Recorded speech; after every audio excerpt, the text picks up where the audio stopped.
What's going on, dudes and dudettes? So there were two USC players that did not get drafted this last weekend, which sucked. But yes, the wide receiver Tyler Vaughns did get signed by the Indianapolis Colts. It's pretty cool. It's a reunion with him and Michael Pittman Jr., who got drafted there last year. That's awesome. But then also stayed in the AFC conference. Olijah Griffin, the cornerback, is being signed by the Buffalo Bills. I don't know exactly how he's going to make that team. They have a lot of good cornerbacks there, but it seemed like a good decision for him. He thought he could make it, so good luck to those guys. And yes, all the Trojans are at least on teams at this second for this year. And then a Texas tight end in Malcolm Epps is transferring to USC. This is like the third University of Texas player that has transferred from there, but we did steal a lot of their defensive coaches and some of their other personnel coaches as well, so it's not too surprising. They have gotten a lot of good quality players the past couple years. It's just the coach that they had wasn't able to do anything with them. We'll see what he can do. Over 3 years, he probably only had like 4 touchdowns, but he could be the main starter tight end if Drake London moves to wide receiver and or be the second string tight end. So either way, it's not a bad situation for him. And yes, Jason Tatum went off the other day for 60 points. He did tie. I thought he beat Larry Bird's record, but they both scored 60 points in a regular season game. It's pretty crazy, but it's always good to see a Duke guy get some points like that. And I think even the next game he had a pretty high pointage. I think over a 3-game span it was like the highest a Boston Celtic has ever scored a point total, which is freaking crazy. And I think sadly they only won one of those games, but I don't know, they're definitely going to make the playoffs, and hopefully some of their guys get healthy, because who doesn't want a Lakers Boston final? But yeah, it's great that he got 60. He's been on a tear this year. Hopefully he can stay healthy the rest of the season. Then the Carolina Panthers, who recently traded for ex-USC QB Sam Darnold, picked up his 5th-year option. So after this season, he will be there for another year as well. I think it's around like 20-something million dollars. Always more expensive for a quarterback. Luckily, it's not as expensive as I think even most recently Prescott had like 30-something million, which is pretty crazy. I don't know why Darnold's is lower, but who knows? Everything's bigger in Texas, I guess. Then Munir McClain, this USC receiver who I thought was on the roster but now has re-entered the transfer portal for a second time this offseason. I know he had some weird thing before the season started last year, and it was like a whole legal thing. He had a lawyer and something with USC and all this stuff, and I don't know if anything really came of it or if it was settled, because he was still on a team, so I'm assuming it was, and it wasn't anything too big.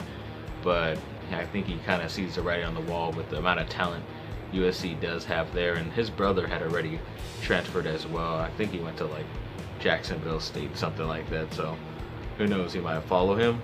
Then Kevin Porter Jr., the ex-troubled USC shooting guard who, yeah, he had a rough time in Cleveland and was let go and stuff, but he's been playing pretty well for Houston.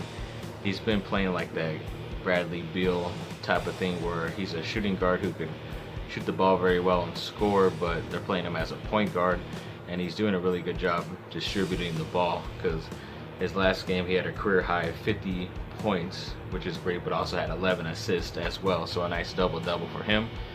I think it's the only team, one of the only teams that he could get the opportunity, because Houston pretty much gutted their team and don't really have anybody really that great, but good enough players to make some shots. And you know, he's carrying that team right now, and maybe he could be a future star for them, but I don't know, it might be tough, but he's still on his rookie deal, so it could happen.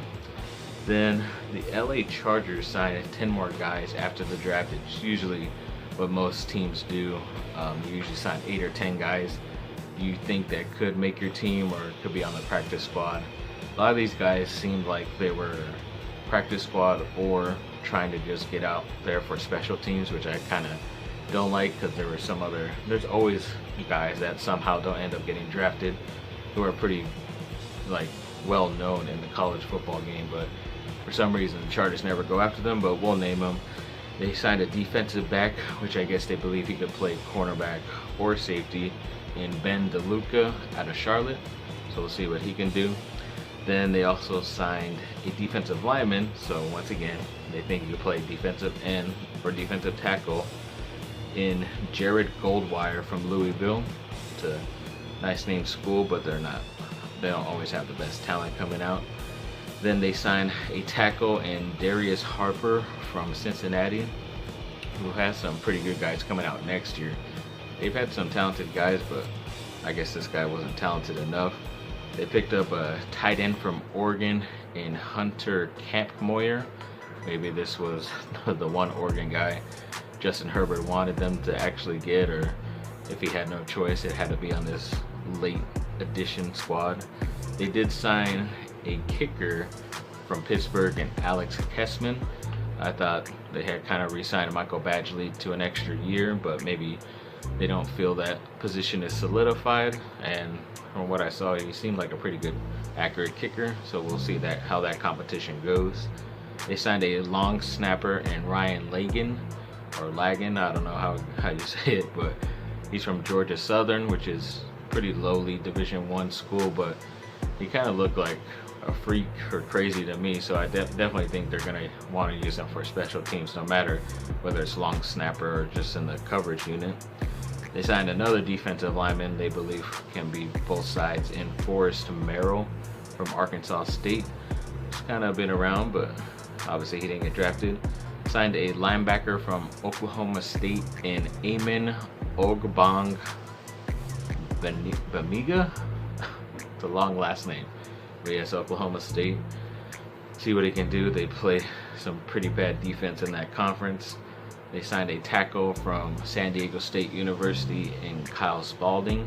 He looks like a pretty mean, nasty guy, so nice to have him there. And then wide receiver Elijah Stowe from Auburn. I liked a couple of guys from Auburn. They didn't draft any. Hopefully they think about it next year, but yeah, we'll see what Eli can do. And then when it comes to next year's NBA draft, or NFL draft, excuse me, according to Fox Sports, they have JT Daniels, the ex-USC quarterback who's with Georgia, as the #1 quarterback prospect. I heard a lot of stuff that he might be top 5, but this is the first one that has him at #1.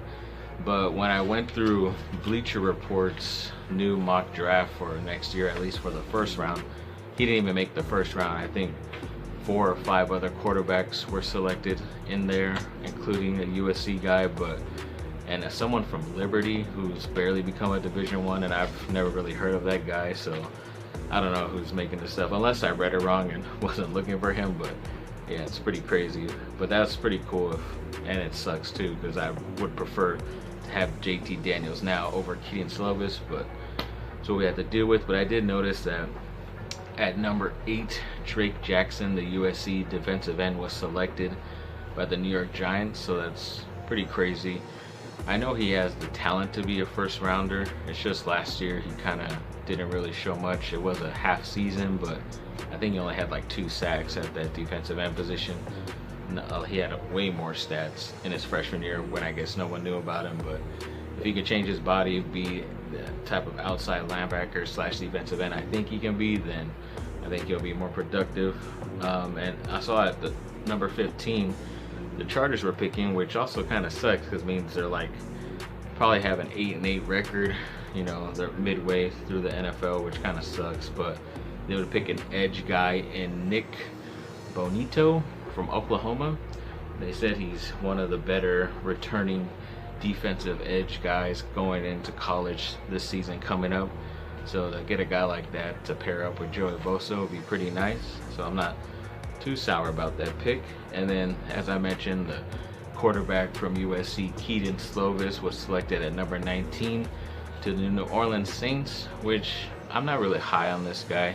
He has to show me a lot of good stuff this year coming up, and he already looks nervous in the spring games and in their practices as well. I don't know if that means the defense is better or he's just regressing or just staying his normal self and not progressing in his development. So Number 19, it makes me a little bit better because he's not like a top 5, top 10 pick, because I don't really like him, but I guess we'll see what he can do.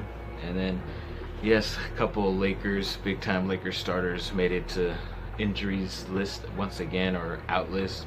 Dennis Schroeder, the point guard, is out 10 to 14 days now because he's in COVID protocol. I think he may have actually got it this time, because if you're around somebody that has it, I think it's like only a couple days you could be out, but I think he must have it officially, so hopefully that doesn't affect him health-wise going into the playoffs. But it kind of looks like he's going to be missing most of the games right before the playoffs, which kind of sucks with their continuity and chemistry. We'll have to deal with that. And then LeBron James also kind of re-injured or re-aggravated the soreness on his ankle that he injured a couple months ago in that game. I forget, I think it was Toronto on Sunday, and I don't think they even played them the second half. But yeah, he was out this game, but it was a back-to-back against Denver on Monday, which I kind of understand. I think their next game is Thursday against the Clippers, so might as well just show up for that game because it's going to be a big game. It's your crosstown rival, and he should have enough time to have healed up by then, so he better show up. And then, yes, as I mentioned, Denver, the Lakers did finally come out with a victory over the past couple of games. I think they were on a 3-game losing streak, but they finally beat Denver last night. Came down to the end. They made a couple of questionable plays, and Talen Horton-Tucker, my favorite guy, of course, they could have traded him and had Kyle Lowry, but they didn't want to give him up. But he makes a stupid layup that he misses at first. Luckily, no one was rebounding, and he was able to get his own shot and somehow got it up over Jokic, who isn't the most athletic guy. So it kind of put them up by, I think, like 3 or 4, and then Denver had a chance to try to keep the game going, and AD blocked that last shot by Campazzo. So it was a pretty nice block, nice way to steal that game against a team that's, I think Denver is still like number 3 in the West, so that's good. And then before the game started, the Lakers were, I think, in the 7th spot. Now because of Portland losing, and I think maybe Dallas lost, I'm not sure, but they jumped all the way back up to number 5. So if you get a couple of wins here and there, especially against the West teams, because those wins and losses count more, then I think they'll be all right. Finish off with some miscellaneous news. Yes, Tom DeLonge did mention in this one interview he had recently that Boxcar Racer, his band that he cheated on with Blink-182, first off, with Travis Barker, the drummer. Apparently they have an unreleased song that they might be releasing soon. I don't know if it's like a song that they did back then and they're working on it to release it, or they may have done something in the vein of Boxcar Racer now, even though I thought he wasn't really talking with the other guys from Blink-182, who Travis Barker is still the drummer for. It's a cool idea. I'd like to hear it at least. I'd like to hear anything new from this fool, but he takes forever, as most of my family knows. So, yes, thanks for watching, people. Like and subscribe. Comment down below. Let me know what y'all think. Have a great rest of your day.